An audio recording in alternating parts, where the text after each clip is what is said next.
All right, Entree Architect community, it's 4 p.m. Eastern, which means it's time for the Entree Architect Context and Clarity live conversation for Thursday, December 9th, 2021. Thanks for joining us. As you get here, say hi. Let us know that you're here and let us know where you're joining the conversation from. If we've never met before, my name is Jeff. I come here every weekday afternoon at 4 p.m. Eastern for one reason: to find clarity around the things that matter most to you, the architect. It doesn't matter if you're the employee of a firm or you own your own firm. Maybe you've circled a date on the calendar and said 2021 or maybe even 2022 at this point is my year, and you're starting to get on the runway to starting your own thing. Or maybe you have owned your own firm for a year or 10 years or 27 years, and you're starting to rethink or maybe even reimagine what that firm could or maybe even should be. All of the topics that we cover, one topic every day, they all fall under the broad umbrella of the business of architecture, and they're all the need to know topics for the success of small firm architects just like you. So thanks for joining us today. Say hi when you get here. Let's see where everybody is today. Catherine, welcome back. Glad to have you with us Hello. today. Oh, I'm happy to be here. I'm pretty excited because 2022 is going to be my year. I'm pretty sure. Okay. And especially after just reading this book. And I'm not just saying that because he happens to be sitting backstage, but I feel like I'm feeling kind of motivated to make it my year and figure out, what it should be. So I love that. I'm glad to hear that. I mean, I think um, I really do think, and I say this about a handful of books, but I really do think this one of these books that we're going to talk about, or a handful of these books that we're going to talk about, really are need to read books for architects when it comes to the business of architecture. So we're not going to give away too much yet, but we do have a guest in the green room. He's back there eating the green M&Ms, getting ready for our conversation. But let's see who's here. I see John Jones joining us from Connecticut. It looks to me like he's the first on my screen, which means he wins the crocheted bathtub. Ed Shannon, welcome back from Des Moines, Iowa, and Christian from Ithaca, New York. Let's see, Barry's joining us from Scotland and LinkedIn today. Glad to have you with us tonight, Barry. Tonight, your time. And Brian McCartney, hello from beautiful, chilly Vermilion, Ohio. I identify with that. Welcome to the Midwest, folks. Winter is apparently here. Scott Thrift, welcome back from sunny San Francisco. Glad you're here with us as well. And anybody else that's out there, the number up in the upper left-hand corner is growing. So as you get here, say hi. Even if you're just planning to listen in or multitask during this conversation, that's okay. We still want to know that you're here and want to know that you're part of this conversation. So let us know when you get here. It looks like everybody on the Facebook side is showing up as themselves right now. If you happen to come in and you notice on the screen that you show up as Facebook user without your picture, that's because you're in a private Facebook group and you have to give Facebook permission to, or Restream, I guess, the platform that we're on right now, permission to share your Facebook information. So if you would like to do that, if you happen to show up as Facebook user for your name and a blank picture, basically, go to the URL that's at the bottom left of your screen right now, chat.restream.io/FB, as in Facebook. And quick couple of clicks and you can give Facebook permission to publish your name and likeness there. And you show up just like John is and Ed is and Christian is. We usually don't have those issues from the others like LinkedIn and Twitch and Twitter and YouTube. But from wherever you are, thanks for joining us. Say hi. Isra's joining us from YouTube and Boston, by the way. And Kurt's joining us from Flint, Michigan, over on the Twitch side. Scott's also on Twitch. So we've got everybody but Twitter in the house right now. Great to John says spanning the world. Absolutely. We've already spanned all the way across the US and jumped across the Atlantic to Scotland. So let's see if we can find our UK, or not our UK, but our Australian, New Zealand, or African friends, see if they join us. or a Russian today. friend, she could come too. Or yes, our Russian friend. Is Olga out there? Olga, are you joining us from Moscow today? It's always fun to see where everybody is. All right. Well, we've got a lot of talking to do here. We've got a lot of ground to cover. So I'm going to go ahead and introduce our guest today. This is, there are a handful of guests that I really, really, they're kind of bucket list guests, and today's is one of them. Our guest today is an author or co-author of 24 of the most read and most recognized business books on the planet, many of those residing on bestseller lists for weeks, months, if not years. Wrap your head around that for a second. He's a consultant and a thought leader. Inc. magazine has called him the world's #1 small business guru. You've heard of and hopefully read some of his most popular titles, like The E-Myth Revisited and The E-Myth Architect. And most recently, he's published Making It on Your Own in America, or wherever you happen to live, A Journey Toward Radical Self-Employment. Michael E. Gerber, welcome to Context and Clarity Live.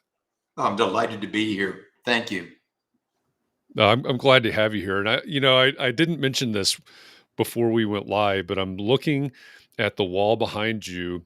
And even though you're in California, that just says Indiana to me. The red house or the red barn in the background, that looks like Indiana. So I feel like we're at home.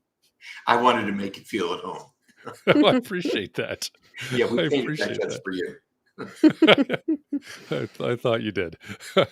Well, I think, again, you got a lot of books out there, a lot of time on bestseller lists. The E-Myth, the original, the E-Myth was published in 1986. And you've obviously lots of follow-ups to that book. I ask, in your experience and in your mind and your observation, what has changed in the world of small businesses in the last 35 years since you published the E-Myth? Absolutely nothing. Okay. Absolutely nothing. The condition prevails that small businesses are started today for exactly the same reason they were started 100 years ago, and with exactly the same result. The SBA says that 70% of all new businesses fail in their first year. And then 95% fail by the time they would have reached their 10th anniversary. So effectively, the story of small businesses fail. And if not outright failure, simply an abysmal and distinctive condition that prevails in every single one of them, where it's simply struggling to stay alive. Yeah. The owner becomes the chief cook and bottle washer.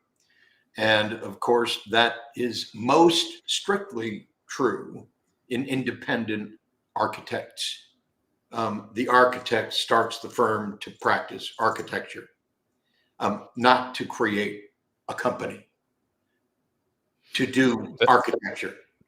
Yep, that really resonates with me, and I think our audience too. It's as I think, I know that in our audience right now, and I extend that to many of you know that we have these conversations every weekday afternoon. So our audience spreads around the world, and I know in that audience that we have 6, 8, or more that have started their own firms since the pandemic shut everything down in March of 2020. And that really does resonate, I think, with a lot of people. It's, hey, I'm, for whatever reason, I don't like my boss, I don't like the work, I don't like the clients, whatever the situation is, I can do this, right? And they, Of course, like you said, they go out and they practice architecture, maybe instead of building a business.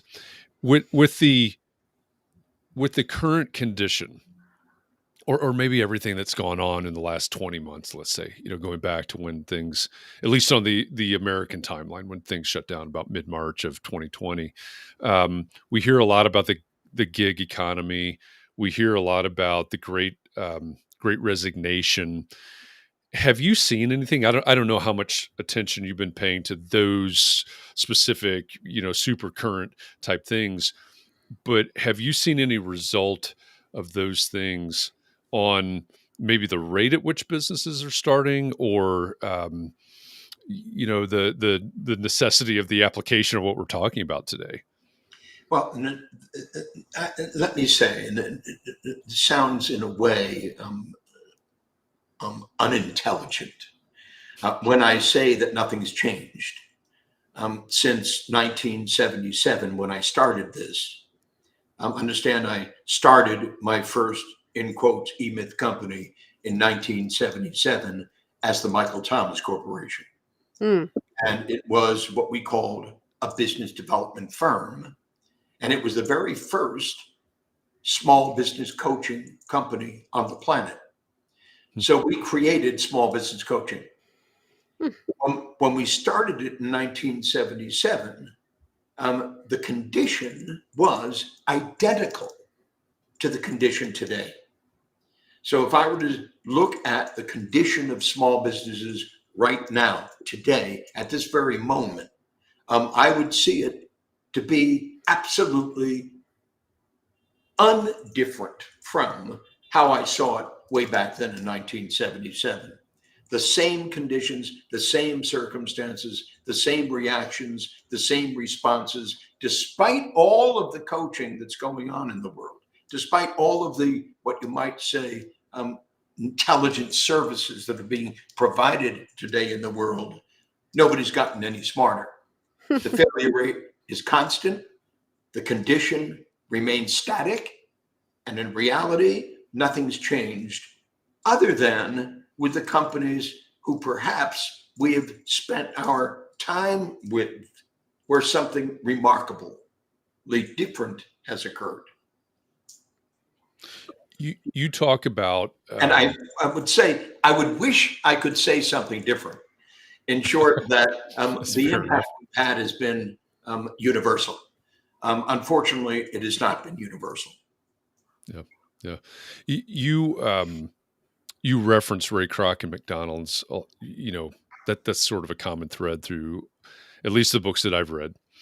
And I think that's a great example. How do you build the most successful small business on the planet? One of the things I think is a disconnect maybe in this audience, right? Small firm architects, is there a lot of people going, okay, McDonald's, but I'm doing architecture. What's the difference between starting something like McDonald's and starting an architecture firm? There's no difference. Okay. There's absolutely no difference other than in the point of view of the person who's doing it. So you have to understand that if I were to speak to an architect, I would have to engage the architect in a conversation to awaken an entrepreneur within them. Because architects are not, in the main, entrepreneurs. Architects, in the main, are professional technicians doing it, busy. My job is to engage them in a conversation to suggest there's a better job available to them. And that better job is the job of a creator. And that is the job of a creator of a transformational architectural practice that could be replicated successfully worldwide to achieve identically the same measure of result that Ray Kroc achieved in the founding of McDonald's. But in order to do that, the architect would have to become an entrepreneur. So when the architect becomes an entrepreneur, right? They let's say they transcend the state of being, the professional technician. What's the sign that they have transcended up to the entrepreneur mindset? Oh, their whole conversation changes. So you understand their whole conversation, their whole demeanor changes. Their whole relationship with their work changes. They're suddenly what I think about as an entrepreneur, 4 different personalities that related to growth in a way that architects aren't. And so they would be, in my context, a dreamer, a thinker, a storyteller, a leader. An entrepreneur is 4 distinct personalities. A dreamer has a dream, a thinker has a vision, a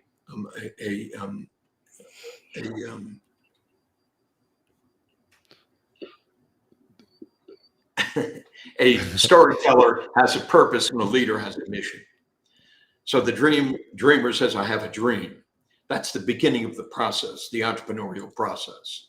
The thinker has a vision. That is the vision, visually, emotionally, functionally, financially, of the entity, the company that's going to realize that dream. The storyteller has a audience for whom that dream is to become a reality, and the leader has a mission, which is the creation of the business development system through which all of this will be realized. You know, I didn't think about this until you were explaining that, but I'm guessing I'm not the only one that finds it ironic. You know, when you're talking about the vision and the story and these four personalities, that for everything that architects do, the vision that they bring, the dreams that they bring to their actual work, what do you think the disconnect is? You know, you've got a group of professionals that are professional dreamers and thinkers and storytellers and so on when it applies to their projects, their client work, if I could say it that way. But yet they may not be, and most, as you're talking about, most are not applying that to the business of architecture. What do you think the disconnect is there? Where are we going wrong here? The disconnect is simply the schooling an architect has had, the interest the architect has developed over the time that they've gone to school, gone to learn the profession, gone to immerse themselves in the work. And in the process, that dreaming is different than the dreaming I'm describing. It's dreaming about how to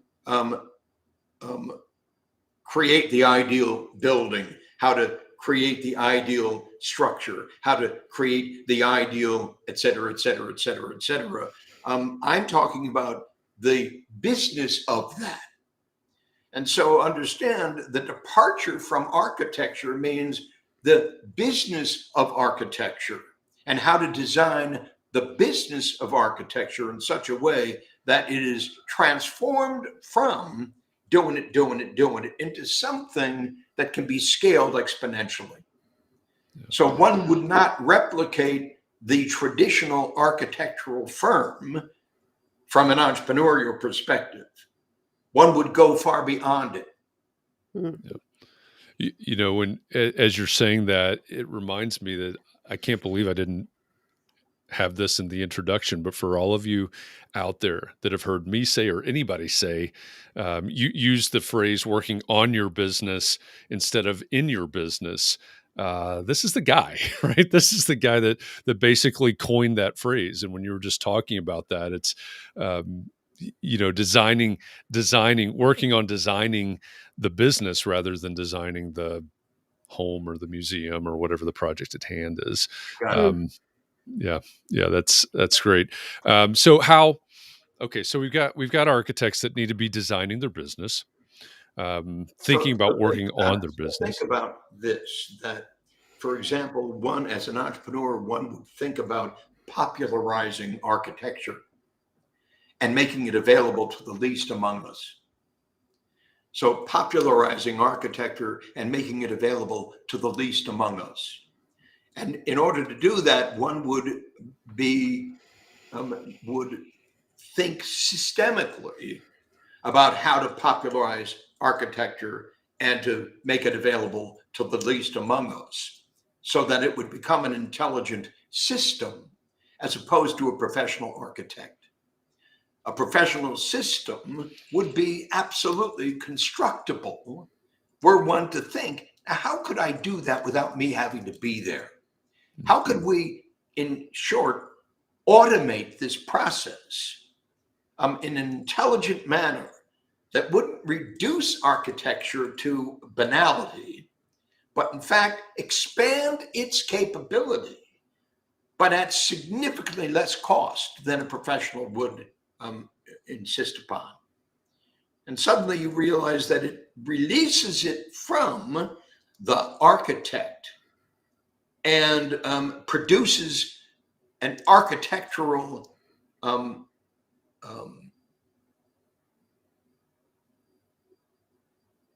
methodology. Methodology for practice.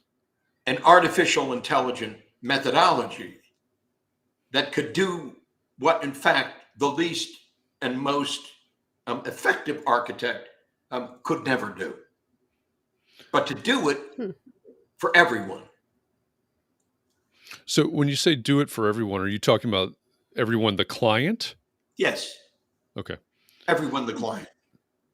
Now, I know there are plenty of people in our audience right now that, they're going, okay, this maybe business systems make sense, et cetera. But what about the creativity, right? What about the fact that I'm going to design a custom home or a museum, or what about the fact that the design of a museum, the Museum of Contemporary Art in Chicago, is different than the Museum of Western Art in Carlsbad, California? How do we marry these two things, where we've got to have these systems, we've got to build these processes, but somehow at the core is one of the most ultimately creative professions on the planet. So how do you marry those two things up? Well, that's the great question, isn't it? Yeah. That's the great question, isn't it? And so suddenly, if we're pursuing that question with the desire to automate that process, with the desire to simplify the complexity of that process in order to actually fulfill that outcome creatively, imaginatively, then that becomes the entrepreneurial dictum. That's why I'm here. That's what Steve Jobs did. That's what great architects of entrepreneurship do. They find out how to make that occur by struggling through it, but with an outcome unlike the traditional architect's outcome. Instead of, in fact, working on that one location in Chicago to design that museum, to design the design of that, to be able to broaden our reach. Does that mean that we're producing the same thing over and over? Or are we systematizing everything up to and after the design process? No, we're designing everything. Hear me. When I use the word artificial intelligence, understand it's exactly that. It's intelligence. And it will become exactly what we intended to become. So if effectively we're generalizing, specializing the specialist's knowledge, then that's what we will end up doing. How we're going to do that becomes the driving force of that. But until we decide to do that, we will never do that. In short, until the architect changes his or her mindset, what I'm describing will never be done. But the minute the architect does change his or her mindset, that will then become the new architecture. And hear me, I'm not interested in the old architecture.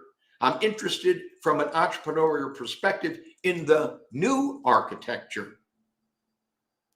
The new architecture is available to people who don't possess that creative distinction that the specialist possesses so narcissistically.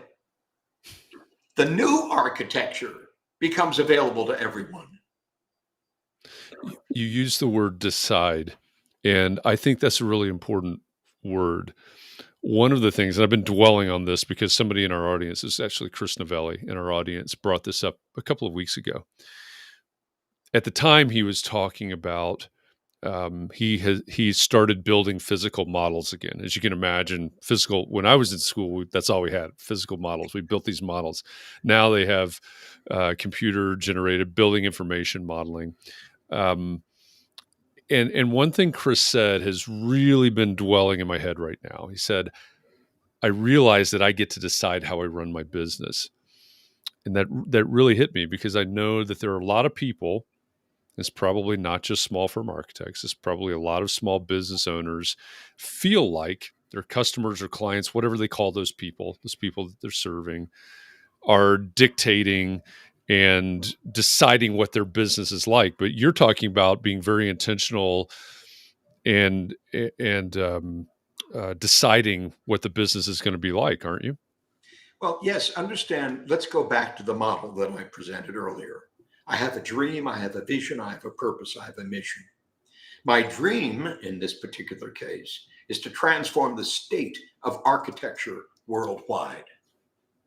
My vision is to invent the Mcdonald's of architectural development services.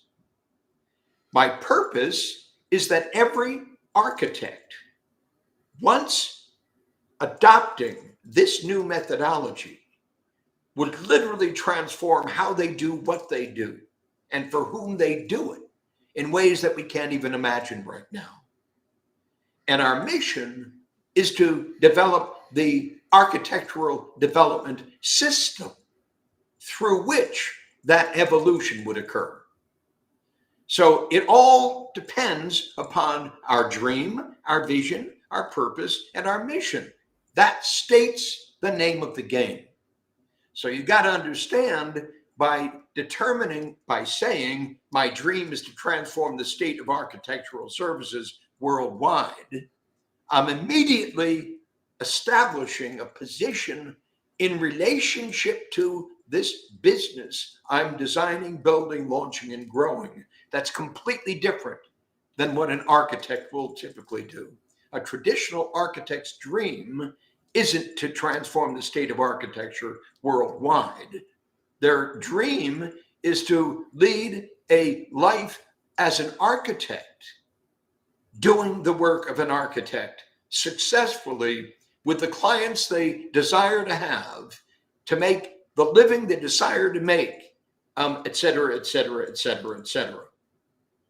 The two are so light years apart from each other, literally. That's true. Light years apart from each other. You know, when I read in your book about that, the reason people start businesses is to sell them, that was such a foreign concept to me that it took me a while to let that sink in, really, because that had never occurred to me. That's why I would start a business, because I'm an architect, I guess. So, well, you understand, when I say that, I don't mean to say that that's what everybody does. Right. But that you could sell it. Everybody should do. Right. Because ultimately, they're going to have to do that. Right. Yeah. You understand, to sell an architectural firm in which Jerry is the architect is a very unsatisfying experience. Not a hot commodity. Yeah. I mean, what do you sell? You've got nothing to sell.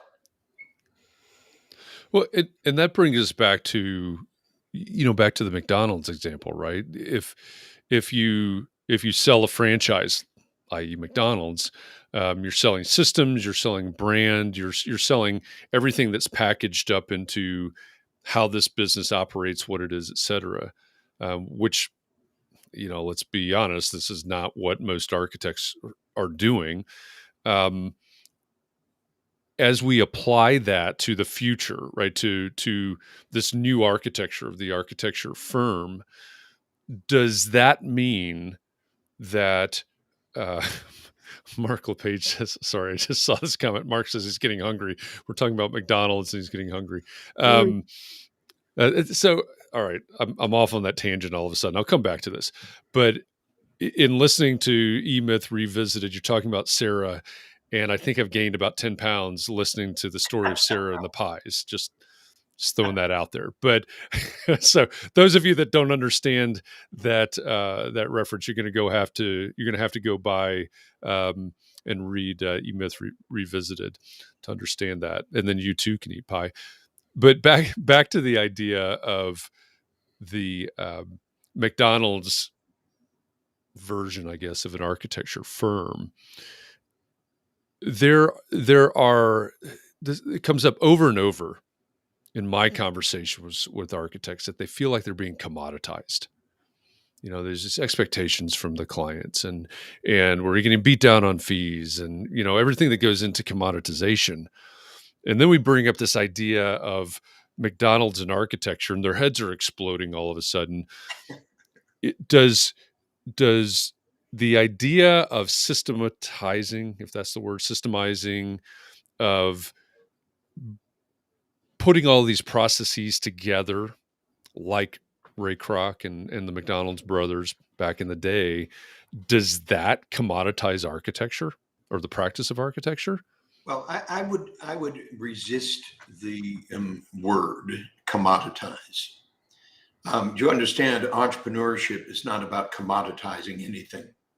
Right. Entrepreneurship is about creating something that is highly differentiated in the marketplace. Differentiation is critical to brand. Entrepreneurship is about inventing a brand. A brand is a unique, highly differentiated service, system, business, entity, enterprise on the planet. In a world of all the others who effectively, despite the resistance to the term commoditization, are in fact commoditized, because the average architect isn't Frank Lloyd Wright. The average architect is John Jones. It's true. It's true. Struggling to make a living in Podunk, wherever. Connecticut. Doing it, and extraordinarily frustrated that he isn't regarded as Frank Lloyd Wright. And when he knows he possesses the ability to become Frank Lloyd Wright, if only other people would recognize him. In short, it's a hopeless task. And so the problem is the commoditization of the profession is simply created by the way the profession is launched, enacted, and commoditized on the planet. How to distinctly differentiate our architect from everyone else is the question. And in the process of doing that, we're going to reinvent architecture from the ground up. I 100% agree with that. Reinvent architecture from the ground up. Because I'm not an architect doing that, I'm an entrepreneur doing that. So I'm not identified, I'm not narcissistically identified, I'm not egocentrically identified with my position as an architect. I have nothing to protect. I have nothing to defend. I have nothing to argue about. I'm in a completely new realm, the realm of creating on a blank piece of paper with beginner's mind an outcome that I right now at this very moment haven't a clue how to do. But I do know that if I can literally transform the state of architecture worldwide, I will find a way to make it more democratically available to every human being on the planet. I'm essentially saying that everyone should possess the ability to design their world in a way that illuminates the greatest values inherent in the visual, in the emotional, in the functional, in the financial reality that we get to construct. I'm suggesting to be able to do that for everyone would be absolutely a stunning achievement. It would be. You mentioned artificial intelligence earlier, and this is something that comes up all the time. I'm sure in other industries and professions as well, but it makes me wonder. Right? Again, you published E-Myth back in the '80s, and the condition of the small business has not changed, but the tools, let's just say the tools have changed, the availability of Remarkable. technology and things like that. When you're working with businesses today, um, and again, the basis of a lot of what we're talking about is systems and processes and efficiencies and things like that. Um, w- do you see anything that on the horizon that's just really, really interesting? Maybe it is literally like, AI doing this task and that task, or, it's web-based this, cloud that, I don't know. But do you see anything that out there in terms of brand new tools that really excite you as something that small business owners can really leverage? No. And let me say the reason for that is the greatest single tool in entrepreneurship is the imagination. Mm, I like So that. understand that the imagination is everything. And it's not the tools one uses, it's the imagination one applies to those tools. And to the degree we don't expand that, the eloquence of that imagination, we simply become a tools based, deprived community of also rans. So we're not here to do efficiency. We're here to do beyond effectiveness. And beyond effectiveness means beyond the ordinary in a way that is truly extraordinary, in an artful, extraordinarily inspiring manner. So inspiration is a great and most important word when we think of entrepreneurs. When I liken myself to Steve Jobs, and I look at Steve Jobs and look at his education, you understand he didn't have one. And you understand that everything and anything he created came from Steve Jobs' exquisite imagination. Mhm. And it was his exquisite imagination that shaped Apple to become the first trillion-dollar enterprise in the world. Think about that. To become the first trillion-dollar enterprise, valued enterprise in the world, in the universe. How does a guy do that? And effectively, in the process of doing that, going from the Apple computer to the iPhone, and to understand the leap he took from old code to new code, was devastating to the people who worked there at Apple because they were so possessive of old code that Steve Jobs had to wrench them loose from old code and create new code to replace it.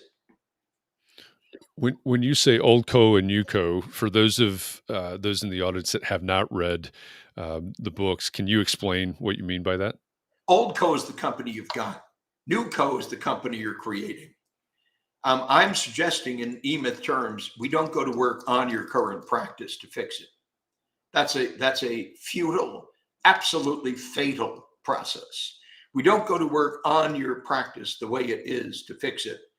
We rip yourself free of that practice, move you out here down the street, and with a blank piece of paper, begin anew. And that beginning anew follows a path that is effectively brilliant in its simplicity, but absolutely brilliant in what it does in the transformation of the way you think. And that's the eightfold path that I was describing earlier. I have a dream, I have a vision, I have a purpose, I have a mission, I've got a job, which is my client fulfillment system. I've got a practice, which is my client acquisition system, plus my client fulfillment system, which is a three-legged stool: lead generation, lead conversion, client fulfillment. I've got it, which is nothing other than up to 7 turnkey practices. Think of an architectural practice, 7 turnkey architectural practices, plus a turnkey management system. And I've got an enterprise, which is actually 7 turnkey businesses, 49 turnkey practices with a turnkey leadership system. Step 1, step 2, step 3, step 4, step 5, step 6, step 7, step 8. A process, the evolution of an enterprise from a company of 1 to a company of 1,000. It's magnificent when you apply yourself to it. But you got to finish step 1 before you do step 2. In short, you've got to determine what your dream is. So if your dream was to transform the state of architecture worldwide, if that's the dream you have, then your vision becomes to invent the Mcdonald's of architectural services, blah, blah, blah, blah. Well, what in the hell does that mean? Well, it's visually, emotionally, functionally, and financially different than any architectural firm on the planet. Well, how is it different? Well, that's the job, isn't it? To figure that out. In order to realize the dream, I have to realize the vision. And then once having established that, the purpose becomes absolutely clear that every architect on the planet can literally transform how they do what they do by following our methodology. And finally, the architectural development system, the business development system, which makes it all possible. So let's go back. Let's go back to step 1 and the one-person firm, because we talked earlier about the fact that we have a handful of people in this community right now that have started their own firms in the last 18, 19, 20 months. And I always open the show. We're getting closer to the end of the year, but for the entire year, I've talked about, maybe you've circled a date on the calendar and 2021 is your year and you're going to start your own thing. If for somebody, that one person in the audience right now that is thinking about January 1st or whatever the date is, I'm going to launch my own firm. What is the absolute first thing that they have to do in order to launch January 1st of 2022? Well, hear me, you're thinking about launching a practice in True. which I'm the architect. Mm-hmm. In short, the very first thing I need to do is to get a client. Sure. So what I got to do if I'm going to launch my firm is to get a client. I already know how to do architecture. So I'm not going to have to launch a firm to learn how to do architecture. Right. I'm going to go create a job for myself. So the first thing I need to do is to go out in the community and wrestle with other architectural firms to get a client. So the first thing I need to do is to position me as unique.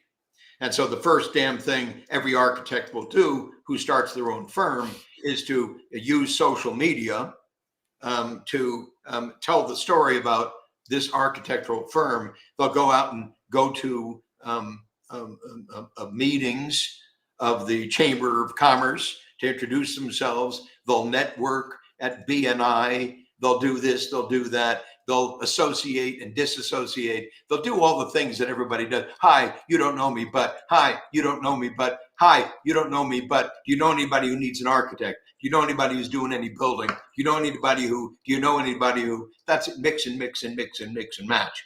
And I saying this, and I know that every single person who's with us right now has done that. Right. Yeah. So that's the first thing you got to do if you're going to start the architectural firm the way you're describing it. The way I'm describing it, you wouldn't do any of that.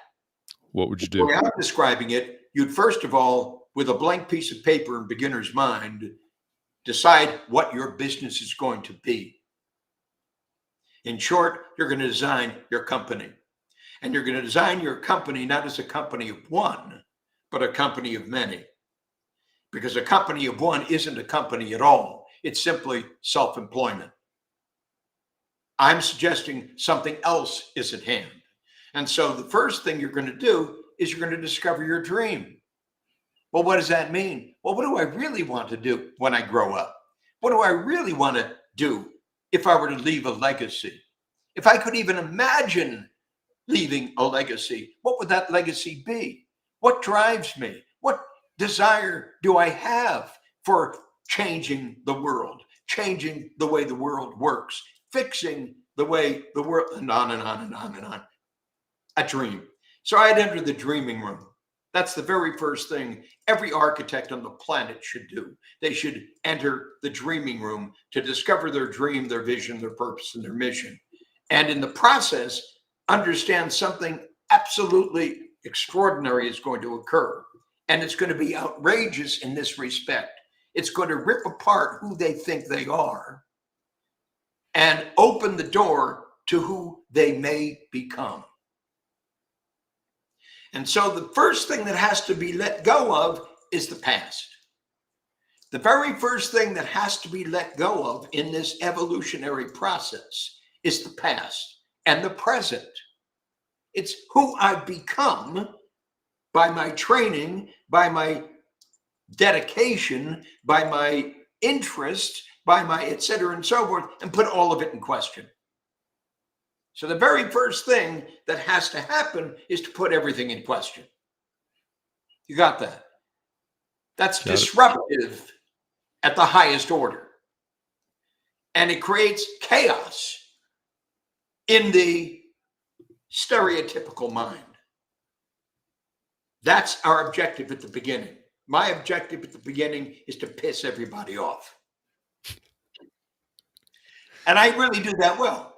So my objective is to piss everybody off because I'm threatening them by putting into question who they are and what they do and why they do it and what the value of that really is. I think that's what we need. I think we need that disruption. Work at the heart of it. Because entrepreneurs are inventing a new world. Mm-hmm. Now, we're trying to be mindful of time as well. You mentioned go into the dreaming room. You got the blank piece of paper with the beginner's mind. I know you're opening a new session of your dreaming room. Can you tell us a little bit about what your dreaming room is? Well, sure. I sit there with a handful of people, with 100 people, with 1,000 people. And I walk them through the process of a dream, a vision, a purpose, and a mission. And in the process, they respond. And we do this now. I've done this 63 times live on the street, meaning that a 3-day event. I've altered that 3-day event now to a 4-week event, 90 minutes each week. And so we enter into that 90-minute session each week for 4 consecutive weeks to discover your dream, your vision, your purpose, and your mission. But effectively, what we're really there to discover is the dissatisfaction that effectively lives with you right now. And that dissatisfaction comes in to the question one of your folks asks, well, what's wrong with self-employment? And what's wrong with self-employment is it's a stupid killer of our lives and our time. Because self-employment doesn't work. It's failed consistently over and over and over and over again, that fully 90% of self-employed, in quotes, business owners will have failed in business by the time they would have reached their 10th anniversary. So it don't work. It don't work. And it's a horrible, horrible experience to go through and to hold on to, hoping that you're going to find a way to make it work, because the business model isn't a business at all. It's simply self-employment. And you're reporting to a jerk. So you're reporting to an idiot who has absolutely no understanding or interest in the business of it, but simply the work of it. You follow me? The work of it. I want to become Frank Lloyd Wright. I want to become Frank Lloyd Wright. I want to be known for who I am and what I do. I want to be known for my talent. And every architect on the planet knows how impossible a task that is. So when you talk about the dreamy room, and you mentioned this earlier as well, building a company of one to a company of 1,000, does everybody need to aspire to have 1,000 employees? No, not at all. Not at all. But everyone has to aspire to build a turnkey methodology through which they're able to transform the state of architecture worldwide. I'm suggesting, to the degree you're not passionately interested in that, you're consigning yourself to doing it every single day. And the only creativity that's evolved is in the particular assignment you've got right now on this particular building, this particular house, this particular garage, this particular whatever project you're working on. And it's almost always hugely disappointed because your client isn't as creative as you are. And so you're suddenly constantly being dispirited by the fact that your true creativity isn't being honored to the degree you wished it were. So you're constantly frustrated by the fact that you're not working on these higher, the art center in Chicago, the whatever, what you understand, major outcome, the Taj Mahal, for God's sakes, of whatever. You're not working on that. You're working on Minnie and Murray's garage, and you're saying, oh you God. Couldn't be more right. I can't even believe it. That's it. Minnie I don't have to know anything else from that. You really nailed it. This is what I went to school for. This is what I've spent all these years for. This is what I spent all this time for. Minnie and Murray's garage. Right. Exactly. Wow. I think that's my neighbors. Minnie and Murray. Well, yep. You pretty much summed that up pretty well. So you got it. You understand that the essence of innovation, the essence of creativity. I like to say, and I'm given to say because I believe this implicitly, we're born in the image of God. At least that's what Torah says. We're born in the image of God. And if we're born in the image of God, then we're born to create. And if we're born to create in the image of God, we're born to create a world fit for God. Well, how in the world am I to achieve that result? The entrepreneurial core of creativity and imagination is truly here to reinvent the world. I'm suggesting that that creator within every architect on the planet could be better spent recreating the world of architecture to a degree that it in fact has reached far beyond any architectural reality today, far beyond the ordinary architectural process, doing it, busy. There's greater work to be done by all of us. That's gonna be my new mantra. Like, it's gonna be my new mantra. Doing it. Busy. I'm going to say you don't that. Want that to be your mantra. No, I don't. But then I'll have to remind myself that's what I'm up to. Yeah. Think of something better. I saw a comment from Isra Banks a few minutes ago. She said she's so inspired. And I agree. When you're talking about the dreaming room, for those that are in our audience right now that are inspired by what you're saying and thinking about a new architecture for the profession of architecture, I'm going to put on the screen right now a URL, if I could find it. There it is. If you want to know more about what Michael's talking about when he's talking about the dreaming room, go to thenewdreamingroom.com. thenewdreamingroom.com. That's what 1, 2, 4 words smashed together like one. And I believe when I looked earlier today that the next session starts in about 19 or 20 days or so, something like that. Is it, something like that. Is it at that nice hotel that you describe in your book? Because I would definitely go if it were at that hotel. The one that you mentioned before, Yes. is it there? Is that where it happens? Yes. Yeah, it is. I'd suggest also this book. Let me hold it up. There you go. Awakening the Entrepreneur Within would Hmm. be an immensely important book for all of you to read. How ordinary people can create extraordinary companies. And at the heart of this book is the dream, the vision, the purpose, and the mission. And then it gives an example of the application of that in, I think it's chapter 21 in this book. Let me see. Oh, pardon me. I'll find it. Yeah.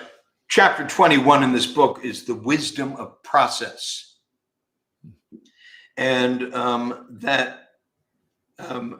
in that chapter, I talk about a fictitious business. I create a fictitious business in the book. And the business is called Who is Manny Espinosa? A white paper for a business revolution. And you read that story and go through it about Manny Espinosa, an industry hungry for new solutions, solving the employee attrition problem. Who is Manny Espinosa? The solution, the model, and so forth and so on, and how one would transform a condition that exists, for example, in the companies such as McDonald's, in which they have 100% employee turnover every year. I want you to imagine what I just said, that 100% turnover every year. That's hard to imagine. But understand how devastating the obvious problem that is. How to address that problem. In this book, I talk about that. But I talk about that in the context. I have a dream, I have a vision, I have a purpose, I have a mission. So the real work is that work. The work of an entrepreneur, not the work of an architect. The work of an entrepreneur, not the work of an architect. Steve Jobs never went to school to learn a trade. Steve Jobs never went to school to learn a profession. Steve Jobs went to work to enhance his imagination, to expand his reach exponentially in all arenas throughout the world with no limits whatsoever on where he would apply his intelligence, his imagination, his creativity. You can do that. I'm saying that every single one of us can do that. And the work we do is designed to enable, facilitate, inspire you to pursue that with everything you've got. That's very inspiring, Michael. Thank you for that message and for the wisdom that you've shared with us for this hour. I know you have to jump off right into something else right now, so we really appreciate you joining us and for all of the books that you have out there. And I encourage everybody to check out the newdreamingroom.com, as well as I saw Mark posted the Amazon link to the book that Michael was just referencing. So check those out. And again, Michael, thank you very much for everything that you do. Really enjoyed the conversation today. Delightful. Absolutely. Thank you. And for those of you, very, very, very strong positive feedback from your audience. And I truly appreciate that. So hear me, I know you, I respect you, I regard you with the highest passion for the possibilities within each of you. And I'm suggesting the path for that is different than the path that you're on right now. And that path is the discovery that goes forward when you enter the dreaming room to discover a dream, a vision, a purpose, and a mission. Not the dream I explicated, but the dream you'll discover within you to pursue. Gotta go. All right. Thank you, Michael. Thank you very much for spending this time with us here today. And everybody in our audience, thank you. Thanks for joining us. I say this every week, but I appreciate you. Without you, we would not be talking to Michael Gerber today. So, for everybody out there, please take care of yourselves. Be well, be safe. Keep those around you safe and well. Find a way to breathe tonight and relax a little bit and rejuvenate, because we're going to do this all over again tomorrow. So again, thanks everybody. Let me add one last little ingredient. Should they like to connect with me, they can reach me at michael@michaelegerber.com. Okay, there you go. Reach out to Michael. Bye-bye. All right, Bye. thanks, Michael. And everybody else that's out there, again, thank you. I hope that I'll see you somewhere sometime soon. Katharine and I are going to bounce right now and go to the backstage.